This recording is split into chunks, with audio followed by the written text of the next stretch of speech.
The UK government today announced its early July travel policy, when many people were hoping for an expansion to its green list of countries, between which tourists can travel, for non-essential reasons. However, only one country has been added to the green list and one has been removed.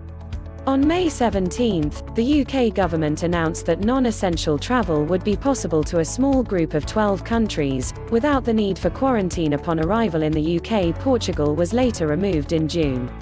For this revision, only Malta has been added to the list, as a completely safe destination. The new green list plus Malta but minus Israel and Jerusalem is, instead of taking the risk of adding new countries to the green list and then having to take them off when they went amber, as was the case for Portugal, the UK government has instead decided to create another list called a green watch list.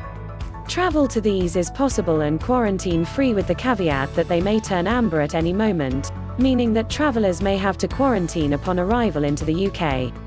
The green watch list countries are: travellers arriving into the UK from green and green watch list countries can enter with proof of a negative PCR Covid-19 test, taken not more than 72 hours before departure, and another test on day 2.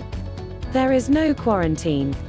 The Financial Times reported that whilst the industry was hoping for a very large increase to the amount of green list countries, UK officials were not expecting a big bang expansion of the list. Most countries are currently on the UK's amber list, which means that they need a negative PCR test taken before departure, and they must quarantine for 10 days with other tests taken on days 2 and 8. They can test out of quarantine on day 5 with a negative PCR test. The US is still on the amber list, as are most EU countries, such as France, Italy and Spain, usually popular summer holiday destinations for the British.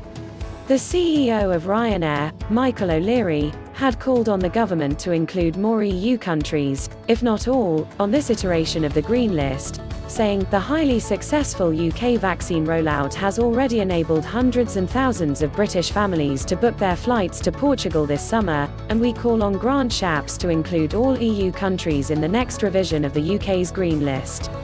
The Financial Times reported that Ryanair has received hundreds of thousands of bookings from the UK to go to EU countries over the summer, which are not on the green list. It is bad news for the US, which hasn't been included on the UK's safe list this time, particularly after recent reports that a bilateral agreement to restart travel between the US and the UK was in the pipeline. The Telegraph reported that according to its analysis of US data, it should be in contention to join the new UK safe list. The data seen by the Telegraph showed that just 5 of 1,652 visitors from the